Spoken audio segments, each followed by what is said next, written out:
अनंत T. आता Nataraj 250 gram चहा powder सोबत 25 रुपये किमतीची गुळ पावडर अगदी मोफत। आजच नजीकच्या किराणा माल दुकानात जाऊन खरेदी करा। अनंत प्या, आनंदी रहा। गेल्या 300 वर्षांपासून काळाच्या ओघात हरवलेल्या परंपरेला नवसंजीवनी मिळाली आणि संपूर्ण मिठबाव, तांबर्डे, कातवण गावांमध्ये उत्सवाचे आनंदमय वातावरण पसरलं। या तिन्ही गावांचे ग्रामदैवत श्रीदेव रामेश्वर यांच्या कृपेने आणि आदेशानं यावर्षी प्रथमच होळी पौर्णिमेच्या दिवशी देव होळी उत्सव भव्य स्वरूपात साजरा करण्यात आला।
यंदाच्या महाशिवरात्रीला श्रीदेव रामेश्वराची कुणकेश्वर भेट घडली होती। त्या पवित्र प्रसंगानंतर रामेश्वराच्या हुकुमानेच गावाने ही जुनी परंपरा पुनरुज्जीवित करण्याचा निर्णय घेतला। परिणामी 3 गावांच्या जनतेच्या सहकार्यानं होळीचा मान पुन्हा उभारण्यात आला आणि होळीचा सोहळा मोठ्या भक्तिभावाने पार पडला। यंदाची देव होळी पूर्वापार चालत आलेल्या प्रथेनुसार साजरी करण्यात आली। उत्सवाच्या पूर्ण विधीनंतर कल्पवृक्ष होळी उभारणी हा महत्त्वाचा सोहळा होता। होळी उभारण्यासाठी लागणारा कल्पवृक्ष गावातील विजय काळे यांच्या बागेतून तोडण्यात आला। त्यानंतर वाजत गाजत ढोल-ताशांच्या निनादात हा कल्पवृक्ष रामेश्वर मंदिरापर्यंत आणण्यात आला। कल्पवृक्षाच्या संपूर्ण खोडाला आंब्याच्या टाळांनी सजवून टोकाला निशाण बांधण्यात आलं आणि पारंपरिक पद्धतीने मांडावर होळी उभी करण्यात आली। होळी उभारल्यानंतर गावकऱ्यांनी होळदेवाचं पूजन केलं आणि सायंकाळी होळी दर्शनाचा सोहळा पार पडला। रात्री 9 वाजता अवसर काढण्यात आली म्हणजेच होळी प्रदक्षिणा विधी पार पडला। या विधीत शिवकळेसह अन्य देवतांनी एकूण 11 प्रदक्षिणा घालून होळदेवाला वंदन केलं। उपस्थित मानकरी, गावघर, रयत आणि भाविकांनी या सोहळ्याचं दर्शन घेतलं। पारंपरिक वाद्यांच्या निनादात हा सोहळा गगनभेदी जल्लोषात पार पडला। या भव्य सोहळ्यानंतर पुढील 5 दिवस होळीच्या मांडावर जागर केला जाणार आहे। संपूर्ण मिठबाव, तांबर्डे, कातवण गावांमध्ये भक्तिमय आणि मंगलमय वातावरण तयार झालं आहे। देव होळीच्या निमित्तानं गावकऱ्यांना पुन्हा एकदा पूर्वजांची परंपरा अनुभवण्याचा आणि तिच्या पुनर्जीवनाचा अभिमान वाटत आहे।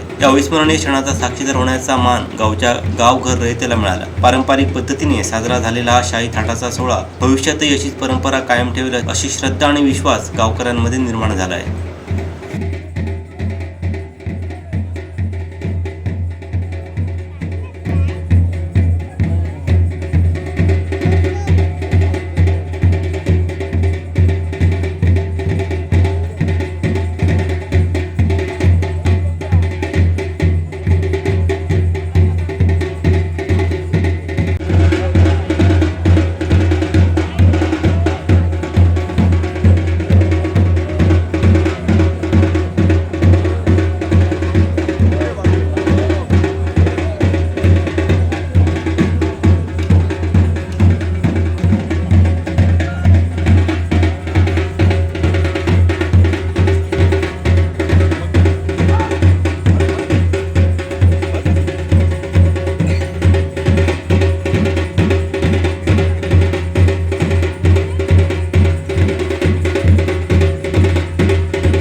सर्व अपडेट्स, ताज्या घडामोडी आणि थेट लाईव्ह पाहण्यासाठी सबस्क्राईब करा, लाईक करा कोकणचं नंबर 1 महा चॅनल कोकण 7 लाईव्हचं YouTube चॅनल.